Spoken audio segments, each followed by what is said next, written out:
On va passer maintenant à notre deuxième intervenant. Cette fois-ci, je vous demande d'accueillir du coup Hidalgo D'Ambrosio, donc qui est responsable pôle efficacité digitale chez Lilec, qui va avoir un discours là aussi macro, mais plus sous l'angle distributeur pour le coup. Bonjour, bonjour à tout le monde. Merci Vincent. Donc, je représente l'ILEC ici. Donc, l'ILEC, c'est l'Institut de liaison des entreprises de consommation. Et donc, nous regroupons 110 fabricants des produits des marques, plutôt des grands groupes, mais aussi des CTI chez nos adhérents.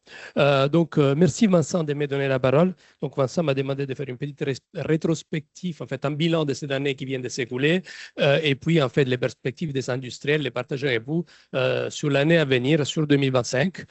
Donc, je pense déjà, merci Vincent pour ta rétrospective. Je pense que du côté de l'ILEC, on ne peut que saluer le travail qui a été fait par GS1 tout le long de l'année 2024 et Vincent personnellement, qui est intervenu dans mes instances à plusieurs reprises pour prêcher la bonne parole. Je pense que le bilan est relativement simple.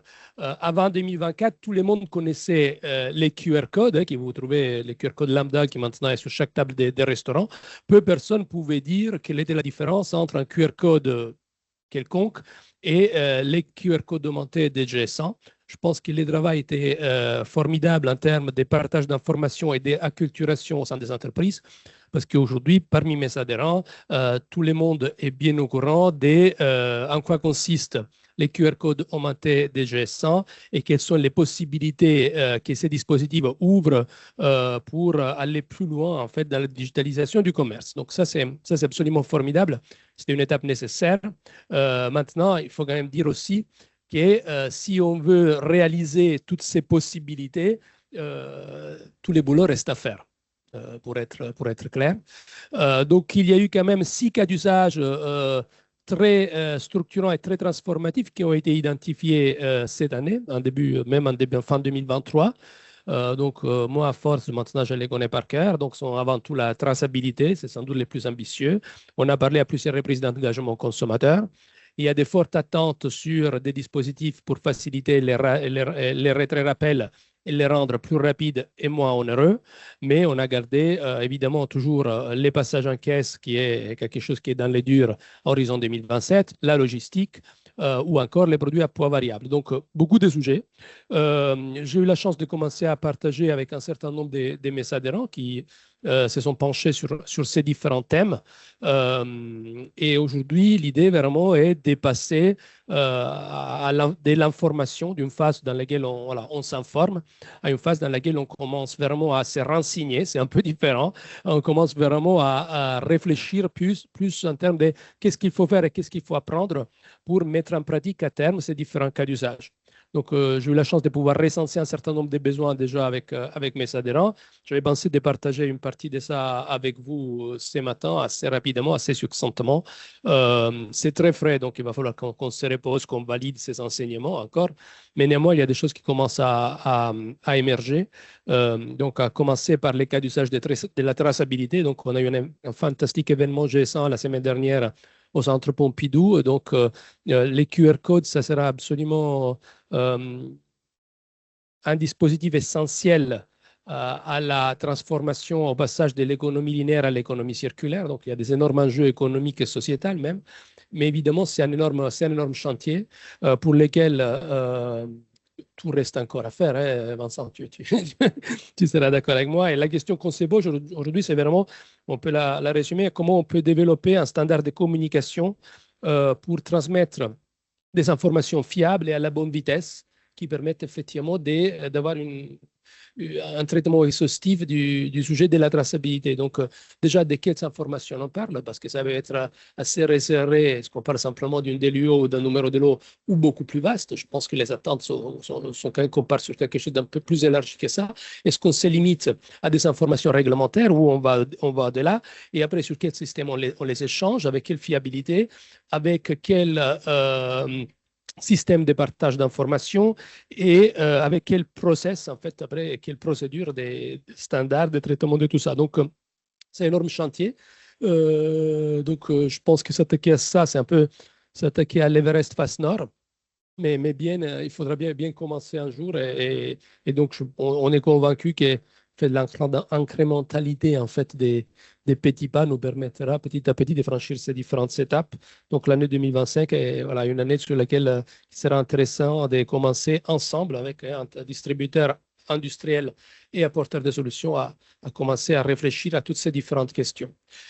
Si on parle de quelque chose qui est plus tangible et déjà réalisable dès aujourd'hui, et le sujet de l'engagement consommateur, qui a été évoqué à plusieurs reprises, et encore par Mulot Petitjean, c'est exceptionnel de voir ce qu'une PME peut faire. Néanmoins, je pense que ça illustre assez bien la nécessité, même s'il faut le faire sur un seul produit, d'avoir une réflexion qui va vraiment de bout en bout, de gestion de la communication, de gestion des responsabilités.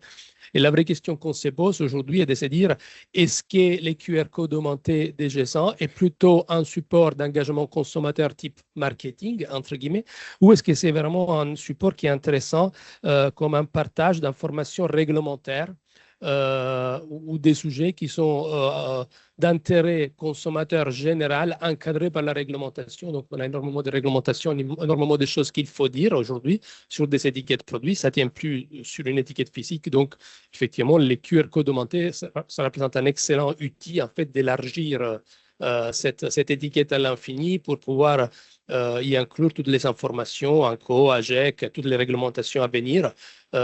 C'est un cas d'usage qui est probablement moins glamour, mais sans doute très nécessaire et sur lesquels on sera trouvé un retour sur l'investissement, je pense, intéressant.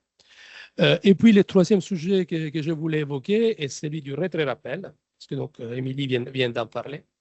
On a eu une excellente journée là-dessus les mois d'octobre, dans lesquels les apporteurs de solutions nous ont montré les champs du possible, qui sont effectivement très larges.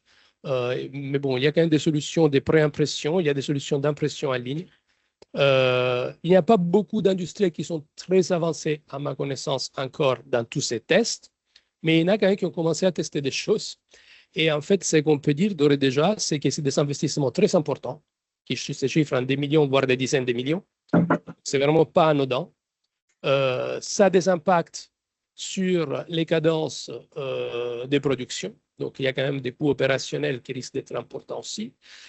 Et puis, il y a des considérations qui sont liées à la qualité d'impression, qui encore doivent être résolues, et puis à la gestion des systèmes d'information derrière, et au partage de ces systèmes autour d'une procédure structurée avec nos amis de la distribution. Donc, c'est un vrai sujet qui est assez costaud, assez structuré. On peut dire d'ores et déjà que des systèmes de réimpression et sérialisation présentent quand même des avantages assez considérables. Donc, je pense qu'il est important qu'on se penche avec la distribution pour comprendre exactement quel est le cas d'usage qu'on veut fixer en priorité, quelle est la solution technique qui est la moins compliquée à exécuter, voilà, pour nous assurer d'avancer sur ces sujets qui nous paraît un très bon premier sujet de traçabilité, disons ça comme ça, et un très bon premier sujet avec un retour sur l'investissement à la clé qui pourrait être assez tangible. Donc voilà, j'avais pas mal de choses à vous dire finalement. Mais on est passionné par ces sujets. Et en fait, je reprends ce qu'Émilie vient de dire. Il est très important pour nous de travailler vraiment main dans la main au sein de G100, parce que c'est la place, avec la distribution pour comprendre exactement quelles sont les exigences, quels sont les besoins, et donc quelles sont les solutions techniques derrière qui nous permettent de faire tout ça d'une manière qui soit viable économiquement et d'un point de vue des opérations. Donc voilà, donc on a une belle année devant nous et je vous souhaite en tout cas de bonnes fêtes de fin d'année avant de réattaquer sur tous ces sujets. Merci à vous tous. Merci Vincent. Merci beaucoup Hidalgo. Très clair en tout cas et synthétique. Juste pour rebondir un peu sur les deux interventions d'Émilie Hidalgo, je pense, mais bon, ça, c'est la réflexion, je pense qu'on a tous, c'est qu'il y a deux chemins dans le QR code augmenté GS1. Déjà, le QR code en soi, c'est une sorte de couteau suisse. C'est-à-dire qu'on peut commencer par le mettre avec de la donnée statique, ce QR code, comme a pu le faire Mulot et Petitjean, et dans un deuxième temps, et c'est peut-être ce qu'on devra faire en 2025, accélérer cette réflexion, c'est de voir concrètement comment on peut aller sur du dynamique pour justement ouvrir toutes les possibilités de ce couteau suisse. Donc, intégrer différentes données par la suite. Mais en effet, le moyen le plus simple aujourd'hui de débuter sur le QR code, ça reste quand même de mettre le GTIN, c'est ça qui permettra demain aussi le passage en caisse. Et sur tout ce qui est retrait à appel, etc., traçabilité, il y a effectivement du travail à faire au sein de cette communauté, justement peut-être pour standardiser les cas d'usage, quelles données on veut mettre, et sur les solutions possibles qui s'offrent à nous via notamment les GS1 partenaires.